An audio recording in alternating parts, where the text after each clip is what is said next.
உங்க அல்சைமர்ஸ் அது ரொம்ப மோசமாயிட்டு வருது. Maximum 1 year.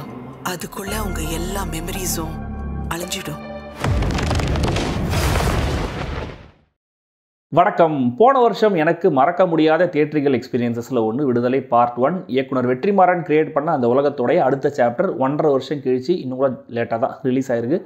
2024 year and list போடாமல் பல பேர் வெயிட் பண்ணதுக்கு முக்கியமான காரணம் வெற்றிமாறன் தான். ஏன்னா டிசம்பர் 20 விடுதலை 2 ரிலீஸ் ஆகட்டும், அதுக்கப்புறம் போடுவோம் அப்படின்னு தான் நான் கூட எடுத்து வச்சிருக்கேன். ஸோ இந்த வாரம் இந்த படத்தோட சேர்ந்து முஃபாசா, யூஏங்கிற கன்னட படம், மார்க்கோ, ரைஃபிள் கிளப்னு 2 மலையாள படங்கள் எல்லாம் ரிலீஸ் ஆகுது.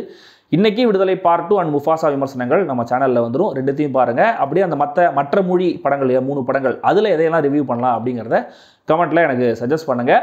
பார்ட் 1 ரிவ்யூ பார்க்கணும் அப்படின்னு நினைக்கிறவங்க டிஸ்கிரிப்ஷனில் லிங்க் கொடுத்துருங்க, அதை கிளிக் பண்ணி பார்க்கலாம். அப்படியே சப்ஸ்கிரைப் பண்ணாதவங்க சப்ஸ்கிரைப் பண்ணுங்கள். வீடியோ எப்படி இருந்துங்கிறத கமெண்ட்டில் சொல்லுங்கள், லைக் பண்ணுங்கள், ஷேர் பண்ணுங்கள்.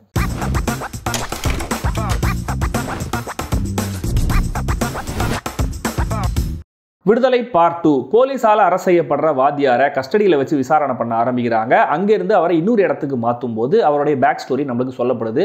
அவர் வாத்தியாராக உருவெடுத்தது எப்படி, அதுக்கான காரணங்கள் என்னென்ன, அவருடைய டிரான்ஸ்ஃபர்மேஷனுக்கான இன்சைட்டிங் இன்சிடென்ட்ஸ் அப்படிங்கிறது என்னென்ன, ஃபர்ஸ்ட் பார்ட்டில் நடந்த ரயில் விபத்துக்கான காரணம் யார், இதெல்லாம் ஒரு பக்கம். வாத்தியாருடைய அரசை சுற்றி நடக்கிற அரசியல், போலீஸ் டிபார்ட்மெண்ட்டுக்குள்ளே இருக்கிற அரசியல், மாரல் கரப்ஷன், வெற்றிமாறனுடைய ஃபேவரட் டாப்பிக்கான சிஸ்டம், அந்த சிஸ்டம் அதுக்கு எதிரான ஆட்களை எல்லாம் எப்படி ஆட்டுவிக்குது அப்படிங்கிற டீட்டெயிலிங்னு இதெல்லாம் இன்னொரு பக்கம். இப்படி ஒரு சூழலில் வாத்தியாருக்கு என்ன ஆச்சு, சூரிக்கு என்ன ஆச்சு, சிஸ்டம் எப்படி தன்னுடைய கடமையை சிறப்பாக செய்யுது, இதெல்லாம் தான் இந்த விடுதலை.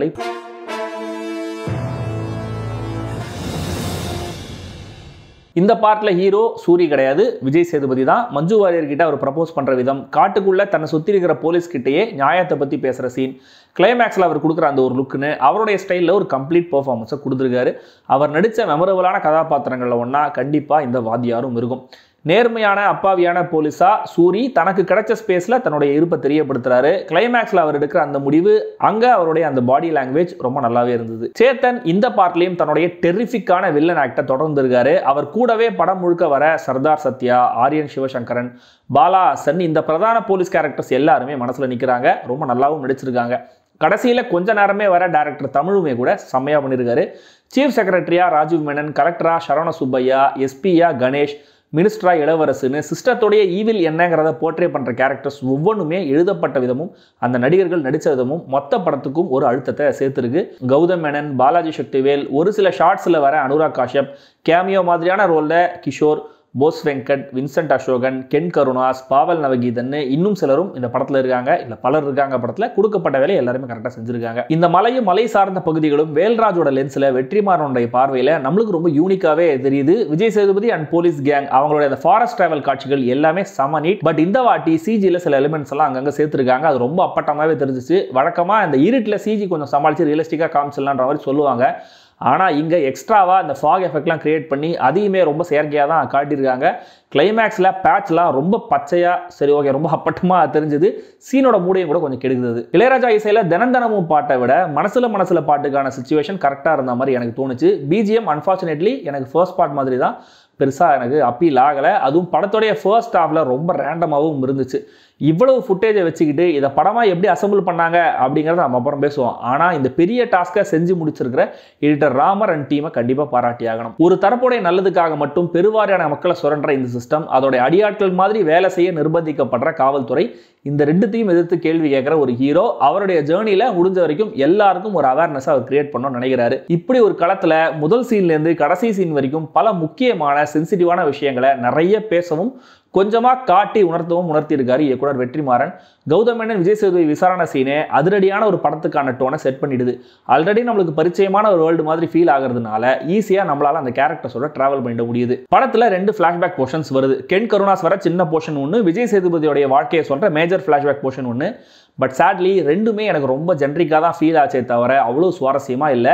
இதில் விஜய் சேதுபதி, மஞ்சு வாரியர் 2 பேருடைய விக்கு வேற கொஞ்சம் கண்ணை உறுத்திக்கிட்டே இருந்துச்சு. பட் அகைன் பண்ணையார்களுடைய அராஜகம், பெரிய ஃபேக்டரி முதலாளிகளுடைய சுயநலம், சாதிய பிரச்சனைகள்னு இந்த போர்ஷனில் பேசப்படுற மெசேஜஸ் எல்லாம் முக்கியமானதாக இருந்தாலும், ஒரு சில மொமெண்ட்ஸ் நல்லா எழுதப்பட்டிருந்தாலும் சொல்லப்பட்ட விதம் எஃபெக்டிவாக இல்லை. அதுவும் அசுரன் எஃபெக்டை தர வேண்டிய அந்த இன்டர்வல் பிளாக்லாம் ரொம்ப சாதாரணமாகவே கடந்து போயிடுது. செகண்ட் ஹாஃப்ல தான் படம் கொஞ்சம் என்ன என்கேஜ் பண்ண ஆரம்பிச்சிச்சு. பர்டிகுலராக எப்பெல்லாம் Rajiv Menon and gang Chetan and கேங்குக்கு கதை ஷிஃப்ட் ஆகுதோ அங்கெல்லாம் படம் எனக்கு ரொம்ப சுவாரஸ்யமாகவே இருந்துச்சு. வாதியாரை பிடிச்சிட்டாங்கிற அந்த ஒரு நியூஸ் எப்படி ஒரு ரிப்பிள் எஃபெக்டை கிரியேட் பண்ணுது, ஒரு நல்ல பத்திரிகையாளர்னால கிரியேட் ஆகிற ஒரு பிரச்சனை, உதார விட்டு வர அரசியல்வாதி அடங்கி போகிற விதம், சீஃப் செக்ரட்டரி இருந்த இடத்துல இருந்தே தந்திரமா யோசிக்கிற செயல்படுத்துற விஷயங்கள், ரயில் பால வெடிகுண்டு சீன், அந்த சீன்ல நமக்கு கன்வே ஆகிற அந்த பொலிட்டிக்கல் ஸ்ட்ராட்டஜி, விஜய் சேதுபதி தான் கூட டிராவல் பண்ற அந்த போலீஸ்காரர்கள் கிட்ட பேசுற ஐடியாலஜி, கேட்கிற கேள்விகள், ஷூட் அவுட் நடக்கும் போதே சேத்தன் கேரக்டர் பண்ற வில்லத்தனம், ஜீப்ல தமிழ் கேரக்டர் கிட்ட சத்யா கேரக்டர் பேசுற வசனம், முக்கியமா கிளைமேக்ஸ்ல சூரி கேரக்டர் பண்ற அந்த ஒரு விஷயம், இதெல்லாம் தான் நாம வெற்றிமாறன் படம் தான் பார்க்குறோம் அப்படிங்கிறத அப்பப்போ நம்மளுக்கு உணர்த்திக்கிட்டே இருக்கு. ஆனால் ஒட்டுமொத்தமாகவே டப்பிங்கில் செய்யப்பட்ட ஏகப்பட்ட இம்ப்ரோவைசேஷன்ஸ், முதல் பாதியோட பயங்கர ரேண்டமான எடிட் பேட்டர்ன், இன்கன்சிஸ்டண்டான டோன், ரெண்டாவது பாதியிலையுமே கூட தனித்தனி சீன்ஸாக அங்கங்கே சுவாரஸ்யப்படுத்துற அளவுக்கு கோர்வையாக முழுமையாக ஒரு கதையாக ஃபீல் ஆகாமல் போனதுன்னு இதெல்லாம் சேர்ந்து படத்தை ரசிக்க விடாமல் பண்ணுது. இங்கே தமிழ் சினிமாவில் வாரி சுருட்டி கொடுக்குறதுங்கிற மாதிரி ஒரு டேர்ம் சொல்லுவாங்க. இந்த படத்துக்கு கண்டிப்பாக அந்த டேர்ம்லாம் செட் ஆகாது. ஆனாலுமே கூட எக்கச்சக்கமாக எடுத்து வச்சுட்டு எதை விடுத்து எதை எடுப்பது அப்படின்னு குழப்பமாகி புரியாமல் அங்கே ஒன்று இங்கே ஒன்று இதை எடுத்து போட அதை எடுத்து போட அசம்பிள் பண்ணி எடிட்லேயே முதல் பாதியை தேர்த்திருக்காங்களோ அப்படிங்கிற மாதிரி தான் தோணுச்சு. அதனாலேயே அந்த நான் லீனியர் நரேஷன் பிளான்டாக ஆர்கானிக்காக ஃபீல் ஆகாமல் ஒரு ஆஃப்டர் தாட் மாதிரி தான் இருந்துச்சு. இறந்து போன ஒரு கேரக்டர் திடீர்னு செகண்ட் ஹாஃப்ல வரும்போதெல்லாம் நான் டோட்டலாக குழம்பிட்டேன். அப்புறம் எனக்கு நானே இது நான் லீனியர் நரேஷன் போல இருக்குன்னு சொல்லி சமாதானப்படுத்திக்கிட்டேன். அண்ட் எங்கேயுமே எமோஷனலாக ஒரு கனெக்ட் இல்லவே இல்லை. எல்லாமே நியூஸ் பேப்பரில் செய்திகள் சம்பவங்கள் படிக்கிற மாதிரி தான் இருந்துச்சு. அண்ட் எனக்கு தெரிஞ்சு வெற்றிமாறன் படங்கள்லேயே அதிகபட்ச டயலாக் இந்த படத்தில் தான் நினைக்கிறேன். அவர் எடுத்த களத்தை ஒட்டி இருக்கிற எல்லா பிரச்சனைகளையும் ஒரே படத்தில் பேசி முடிச்சிடலாம் அப்படின்னு முடிவு பண்ணிட்டாரோ என்னவோ தெரியல. கிடைக்கிற கேப்ல எல்லாம் ஐடியாலஜி வசனங்களையோ இல்லை மெசேஜ் மாதிரியான வேற ஏதாவது ஒரு வசனத்தையோ போட்டு நிரப்பி வச்சிருக்காங்க. கிளைமேக்ஸ்ல பெரிய ஷூட் அவுட் நடக்குது. ஆனா அங்கேயுமே கூட இன்டர்கட்ல அப்படியான வசனங்களே விஜய் சேதுபதி பேசுற மாதிரி திரும்ப திரும்ப வந்து போகுது. இதனாலேயே ஒரு பாயிண்ட்டுக்கு மேல அந்த ஷூட் அவுட்டும் கூட ரொம்ப டிராக் ஆகிற ஃபீல் வந்துருது.